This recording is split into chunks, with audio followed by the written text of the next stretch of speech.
اعوذ باللہ من الشیطان الرجیم بسم اللہ الرحمن الرحیم السلام علیکم ورحمۃ اللہ۔ پروگرام یوتھ ڈسکشن میں ایک مرتبہ پھر خوش آمدید۔ میں ہوں آپ کا ہوسٹ حسان اشرفی۔ امید ہے آپ آزاد خیریت سے ہوں گے۔ آج کا ہمارا موضوع جو ہے وہ پیران پیر حضور غوث پاک رضی اللہ تعالیٰ عنہ کی سیرت مبارکہ کے حوالے سے۔ اس کے لیے ہمارے ساتھ گیسٹ موجود ہیں حافظ محمد احمد اشوسی۔ حضرت السلام علیکم ورحمۃ اللہ۔ السلام علیکم حضرت، کیسے ہیں؟ الحمدللہ۔ بے شکر گزار ہے کہ آپ نے ہمیں وقت عنایت فرمایا۔ اجازت ہو سوالوں کا آغاز کریں؟ جی بالکل۔ حضرت حضور غوث پاک رضی اللہ تعالیٰ عنہ کی مختصر سا تعارف بیان فرمائیں۔ آپ کا نام عبدالقادر، جی۔ آپ ایران کے شہر جیلان میں پیدا ہوئی اور آپ نے ابتدائی تعلیم اپنے گھر سے حاصل کی، سبحان اللہ، اور پھر اعلیٰ تعلیم کے لیے آپ بغداد روانہ ہوئے۔ جی۔ آپ نے بغداد میں اس وقت کے بڑے علماء فصحاء سے جی علم فقہ، اصول فقہ، حدیث، اصول حدیث اور تفسیر جی اور دیگر علوم و فنون پر مہارت حاصل فرمائی۔ سبحان اللہ۔ اور آپ کا نسب اپنے والد سے حضرت سیدنا امام حسن سے جا کے ملتا ہے، اور والدہ کی طرف سے سیدنا امام حسین رضی اللہ تعالیٰ عنہ کی طرف جا کے ملتا ہے۔ یوں آپ نجیب الطرفین سید کہلائے۔ سبحان اللہ۔ اور آپ کا وصال بغداد شریف میں ہوا، جی۔ اور آپ کا مزار مبارک بھی وہیں واقع ہے، اور جو آج مرجع خلائق ہے۔ حضرت بہت سے لوگ کہتے ہیں حضور غوث پاک رضی اللہ تعالیٰ عنہ تو حنبلی تھے، لیکن تم اپنے آپ کو حنفی کیوں کہتے ہیں؟ اس کی وضاحت کر دیں۔ دیکھیں، دو چیزیں، ایک تو شریعت، جی دوسری طریقت۔ جی ہم حضور غوث پاک رحمۃ اللہ تعالیٰ علیہ کو جو مانتے ہیں، جی ہم ان کو طریقت میں فالو کرتے ہیں، جی اور جو اختلاف ہے یعنی حنبلی اور حنفی کا، جی وہ فروعی مسائل کے اندر ہے۔ 4 مذاہب ہیں اہل سنت کے، حنفی، جی مالکی، شافعی اور حنبلی۔ جی انہوں نے قرآن و حدیث سے مسائل کا استنباط کیا، اس کا استخراج کیا، اور پھر اپنی ایک فقہ مرتب کی قرآن و حدیث کی روشنی میں۔ اب جو غوث پاک رحمۃ اللہ تعالیٰ علیہ کو ہم مانتے ہیں، ان کا تعلق جو ہے وہ طریقت سے ہے۔ ہم طریقت میں ان کو اپنا پیشوا مانتے ہیں۔ بالکل۔ امام شاطبی رحمۃ اللہ تعالیٰ علیہ فرماتے ہیں کہ فقہ میں علماء کا اختلاف یہ امت کے لیے رحمت ہے، کیونکہ اس سے جو ہے وہ آسانی ہوتی ہے۔ جب ابن تیمیہ جو کہ وہابیوں کا امام مانا جاتا ہے، جی وہ یہ بات کہتا ہے کہ جو اولیاء کرام ہیں ان کی تعلیمات پوری امت کے لیے عام ہیں، ضروری نہیں کہ کسی ایک فقہ کے لیے خاص ہو۔ جی اصول دین میں کسی کا اختلاف نہیں، لیکن جو اختلاف ہے وہ فروعی مسائل میں سے ہے۔ جی اور جو ہے علامہ ابن حجر عسقلانی رحمۃ اللہ تعالیٰ علیہ فرماتے ہیں کہ حضور غوث پاک کی جو تعلیمات ہیں وہ سب کے لیے عام ہیں، اس میں کسی فقہ کی قید لگانا ضروری نہیں۔ جی اور حضور غوث پاک کی بھی تعلیم یہی ہے۔ حضور غوث پاک رضی اللہ تعالیٰ فرماتے ہیں کہ جو دل کی صفائی اور معرفت جو ہے وہ تقوی اور پرہیزگاری سے حاصل ہوتی ہے، سبحان اللہ۔ اور جو ظاہری کے اعمال سے نہیں۔ تو ہم جو حضور غوث پاک کی جو پیروی کرتے ہیں، جی وہ ہم ظاہری اعمال میں نہیں کرتے، بلکہ ہم ان کی پیروی طریقت کے اندر کرتے ہیں۔ حضرت سیدنا غوث پاک رضی اللہ تعالیٰ عنہ نے جو نصیحت فرمائی ان میں سے کچھ ہمیں بتائیں۔ حضور غوث پاک رحمۃ اللہ تعالیٰ علیہ کی نصیحتیں آپ کے باعث جی وہ امت محمدیہ صلی اللہ تعالیٰ علیہ وآلہ وسلم کے لیے ایک مشعل راہ ہے۔ آپ نے تقوی اور پرہیزگاری کے متعلق فرمایا کہ تقوی اختیار کرو، کیونکہ اللہ تعالیٰ کا خوف دل کو روشن کرتا ہے، جی اور جو ہے انسان کو سیدھے راستے پر گامزن کرتا ہے۔ بالکل۔ سوچئے کہ جب اللہ تعالیٰ کا خوف دل کے اندر موجود ہوگا، جی اور جب بندہ اللہ تعالیٰ سے ہر وقت خوف میں رہے گا، جی تو خود بخود گناہوں سے بچے گا، بالکل اور وہ برے کاموں سے بچ جائے گا، بالکل۔ اور اللہ تبارک و تعالیٰ اس کے قلب کو صاف فرما دے گا۔ جب بندہ گناہوں سے بچ گیا اور پھر نیکی کے کاموں کی طرف اپنے آپ کو گامزن کر دے گا، جی تو جو ہے وہ گناہوں سے بچ جائے گا، اللہ تعالیٰ اس کے دل کو صاف فرمائے گا، اور اس کا دل رب تعالیٰ کے قریب ہو جائے گا، اس کی معرفت اس سے حاصل ہو جائے گی۔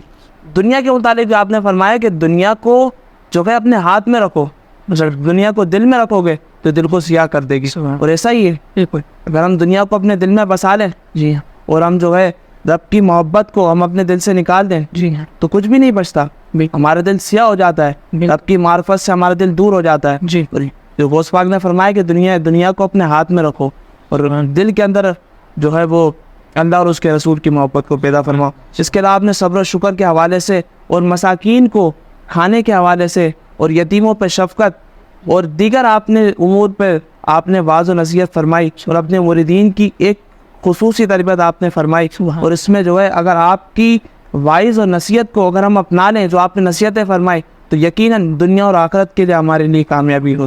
حضرت کیا ہمیں اپنے بزرگوں کے صرف کرامت بیان کرنی چاہیے یا ان کی سیرت پر عمل بھی کرنا چاہیے؟ اس متعلق رہنمائی فرمائیں.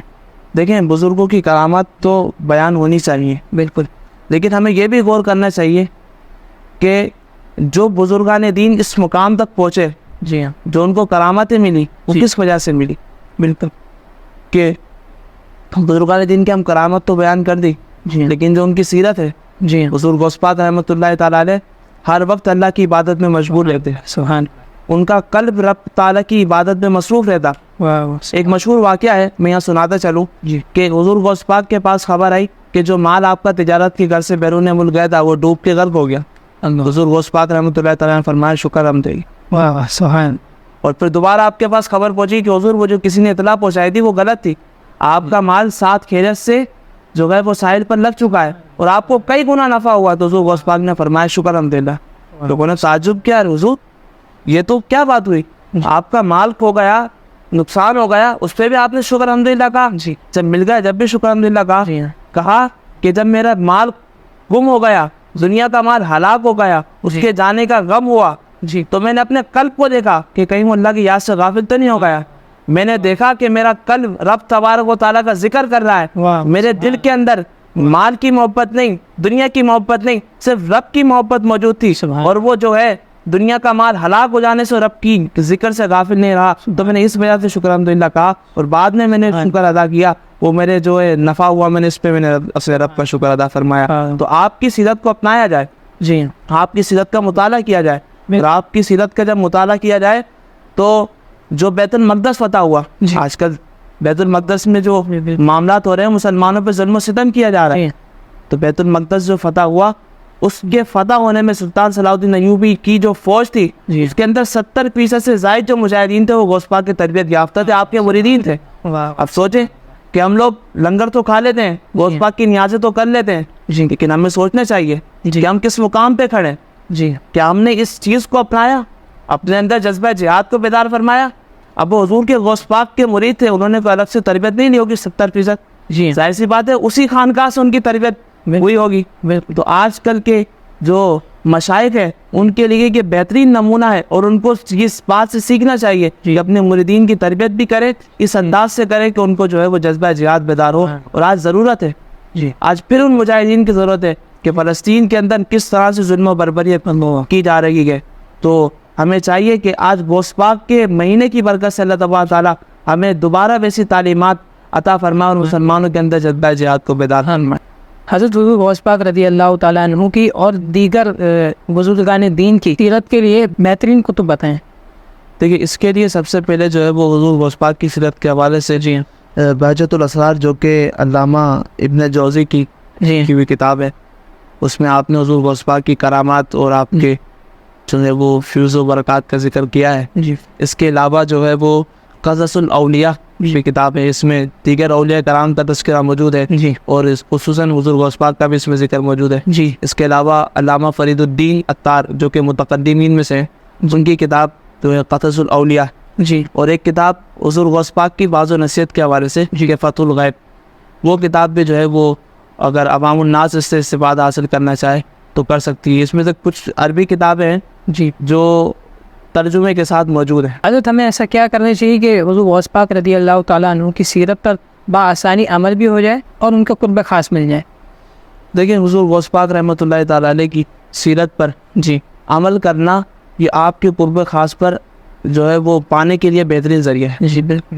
آپ جو ہے وہ تزکیہ نفس فرماتے تھے, جی آپ نے ہر وقت اللہ تبارک تعالیٰ کی عبادت میں مشغول رہے. جی ہمیں چاہیے کہ ہم ہر وقت اللہ تبارک تعالیٰ کی عبادت میں مشغول رہیں. جی بالکل. اور جو ہے آپ نے کبھی بھی مصیبت آئی جی. آپ نے صبر سے کام لیا, سبحان. شکر سے کام لیا, جی. اور یہ بھی بہت بڑی نعمت ہے اللہ تبارک و تعالیٰ کی.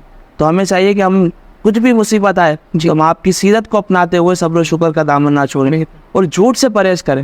بالکل. آپ کا واقعہ مشہور علماء بیان کرتے رہتے ہیں کہ جب آپ کی والدہ نے جو ہے بغداد کے لیے روانہ کیا اور آپ کی قمیض کے اندر 40 درہم سی دیے. آپ چھوٹے کم سینے کی عمر میں تھے. جی ہاں. اور جب وہ ڈاکو آپ کے پاس آئے اور آپ سے پوچھا کہ تمہارے پاس کچھ ہے, آپ نے جھوٹ نہیں بولا. جی ہاں. چھوٹے سے کم سن تھے. کہا کہ میرے پاس 40 دینار ہیں, میری والدہ نے میرے کرتے کے اندر سیے ہوئے ہیں. سبحان. تو انہوں نے دیکھا کہ اتنا چھوٹا بچہ ہے اور یہ چاہتے تھے جھوٹ بھی بول سکتا تھا. کہا کہ میں اپنی ماں سے وعدہ کر کے نکلا تھا کہ میں جھوٹ نہیں بولوں گا. تو دیکھیے کہ جو ہے انہوں نے وعدہ کیا اپنی والدہ سے, اور یہ تو جھوٹ تو ویسے ہی نہیں کہنا چاہیے, لیکن جو ہے انہوں نے ایک وعدہ بھی پورا کیا اور جھوٹ نہیں بولا. اور دیکھیں اللہ تبارک تعالیٰ نے آپ کو مقام غوثیت پہ جو فائز فرمایا, اور آپ کا جو ہے قدم تمام ولیوں کی گردنوں پر ہے. تو آپ کی سیرت پر عمل کرنا ہی کہ آپ کے قرب کو حاصل کرنے کا بہترین ذریعہ ہے. یہ چیز اگر دیکھی جائے تو ہم اپنے آپ کو کہتے ہیں حضور غوث پاک کا عاشق, لیکن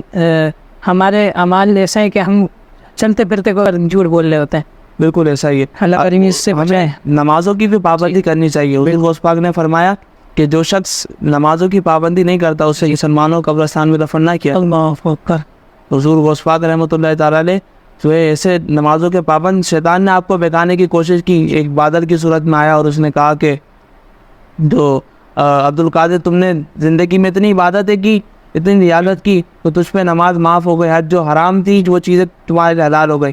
حضور غوث پاک رحمۃ اللہ تعالیٰ نے لاہور پڑا, وہ بادل جو ہے چھٹ گیا, اس سے شیطان باہر نکلا. اس نے کہا کہ تیرے علم نے تجھے بچا لی. تو حضور غوث پاک نے فرمایا تو مجھے پھر گمراہ کرتا ہے, میرے علم میں نہیں, میں رب کے فضل نے مجھے بچا. تو دیکھیں رب کا فضل تھا, اللہ تبارک تعالیٰ نے آپ کو بچا لیا. آپ نے نمازوں کی پابندی کی. آپ نے کہا کہ جب نمازیں انبیاء علیہ السلام پر معاف نہیں ہوئی, جو چیز حلال تھی وہ انبیاء علیہ السلام پر حرام تھی, جو انبیاء علیہ السلام پر حلال نہیں ہوئی, تو مجھ پر کیسے حلال ہو سکتی ہے؟ ہم پہ نمازیں 5 فرض ہے, لیکن حضور پر تہجد بھی فرض تھی, 6 نمازیں فرض تھی. تو جو چیز جو ہے ہمارے لیے انبیاء کے لیے جائز نہیں ہوئی, ہمارے لیے جائز کیسے ہو سکتی ہے؟ تو نمازوں کی پابندی بھی ایک بہت ضروری ہے. ایک تو حکم فرض بھی ہے. حضور غوث پاک کی تعلیمات میں بھی چیز ہمیں ملتی ہے. حضرت یہ ارشاد فرمائے کہ حضور غوث پاک رضی اللہ تعالیٰ عنہ نے حضور علیہ الصلوۃ والسلام کی ناموس رسالت پر کس طرح پہرا دیا؟ کہ بہت ضروری سوال ہے عصر حاضر کے مطابق کہ حضور غوث پاک نے آپ کی ناموس پر کیسے پہرا دیا. ہم جو ہے وہ دیگر چیزیں حضور غوث پاک کی 11ویں کے حوالے سے اور دیگر چیزیں حضور غوث پاک کی مناسبت سے کرتے ہیں, لیکن اب آپ کی سیرت کو پڑھیں نا. اللہ اکبر. حضور غوث پاک رحمۃ اللہ تعالیٰ علیہ نے حضور کی ناموس پہ جو پہرا دیا, تو اپنی مثال آپ ہے. سبحان. اگر کوئی حضور کے بارے میں اتنا لفظ استعمال کر لے تو آپ انتہائی غصے میں آ جاتے. غصے کی عادت. اور ایک مرتبہ کیا ہوا, آپ ایک محلے سے گزر رہے تھے, تو ایک عیسائی اور ایک مسلمان آپس میں جھگڑا کر رہے تھے. عیسائی حضور غوث پاک نے دریافت فرمایا کہ تم جھگڑا کیوں کرتے ہو؟ تو عیسائی کہتا ہے کہ ہمارے نبی حضرت عیسیٰ علیہ السلام حضرت محمد صلی اللہ علیہ وسلم سے افضل ہے. کہا کہ یہ کیسے کہہ سکتے ہو تم؟ کہا کہ ہمارے نبی نے, اس نے کہا عیسائی نے کہ ہمارے نبی نے مردہ زندہ کیے, آپ کے نبی نے تو نہیں کیے. حضور غوث پاک نے فرمایا کہ میں نبی نہیں ہوں, لیکن میں اپنے نبی کا اتباع کرنے والا ہوں, میں اپنے نبی کا غلام ہوں. تو چل اور مجھے پتا کون سا مردہ زندہ کرنا ہے, اسی پرانی قبر پہ لے جا. عبد القادر اللہ کا بندہ تجھے وہ مردہ زندہ کر کے دکھائے گا اپنے رب کے حکم سے. وہ شخص آپ کو جو ہے ایک پرانی قبر پہ لے گیا اور کہا کہ اس مردے کو زندہ کر کے بتائیے. تو حضور غوث پاک رحمۃ اللہ تعالیٰ علیہ نے وہاں پہنچے اور اس قبر کو اشارہ فرمایا, قم باذن اللہ, کہ اٹھ جا اللہ کے حکم سے. تو وہ قبر سے مردہ کلمہ طیبہ پڑھتا ہوا اٹھا اور وہ عیسائی شرف اسلام ہو گیا. اب حضور کی ناموس پر بات آئی اور حضور غوث پاک نے کہا تم حضور کی بات کرتے کہ انہوں نے مردہ زندہ نہیں کیے. ارے یہ تو ان کے ایک امتی, ان کے آل سے عبد القادر جب ایک مردہ زندہ کر سکتا ہے تو تم حضور کی بات کیا کرتے ہو؟ حضور کی ناموس پہ بات آئی تو آپ نے مردہ زندہ کر کے بھی بتا دیا. تو اس طرح اور اس کے علاوہ بڑی جو ہے وہ روایتیں ملتی ہیں کہ آپ نے ناموس رسالت پر جو ہے پہرا دیا. اختصار میں نے خالی ایک روایت یار. حضرت حضور غوث پاک رضی اللہ تعالیٰ عنہ کی ایسی کون سی کتب ہے جو آج کے دور کے لیے بہت اہم ہے, اس متعلق رہنمائی فرمائیں. حضور غوث پاک رحمۃ اللہ تعالیٰ علیہ کی کتاب جو ہے فتح الغیب, یہ آپ کی واضح نصیحت, اس میں آپ کے 75 خطبات جو ہے وہ شامل ہیں.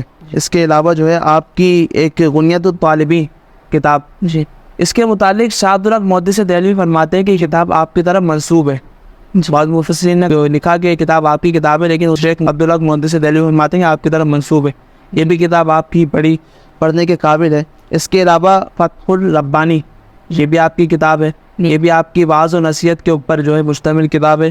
اور اس کے علاوہ بواقیت الحکم ہے اور سر الاسرار. یہ کتاب آپ کی تصانیف اور یہ دور حاضر کے حساب سے ان کا مطالعہ کیا جائے تو یقیناً حضور غوث پاک کا فیضان بھی نصیب ہوگا اور انشاءاللہ آپ کی وعظ و نصیحت پر عمل کرتے ہوئے اللہ تبارک تعالیٰ کو قرب خاص بھی نصیب ہوگا انشاءاللہ. اللہ کریم سے دعا ہے کہ ہمیں غوث پاک رضی اللہ تعالیٰ عنہ کے دیے گئے حکم پر سیرت مبارکہ پر چلنے کی توفیق عطا فرمائے. السلام علیکم ورحمۃ اللہ.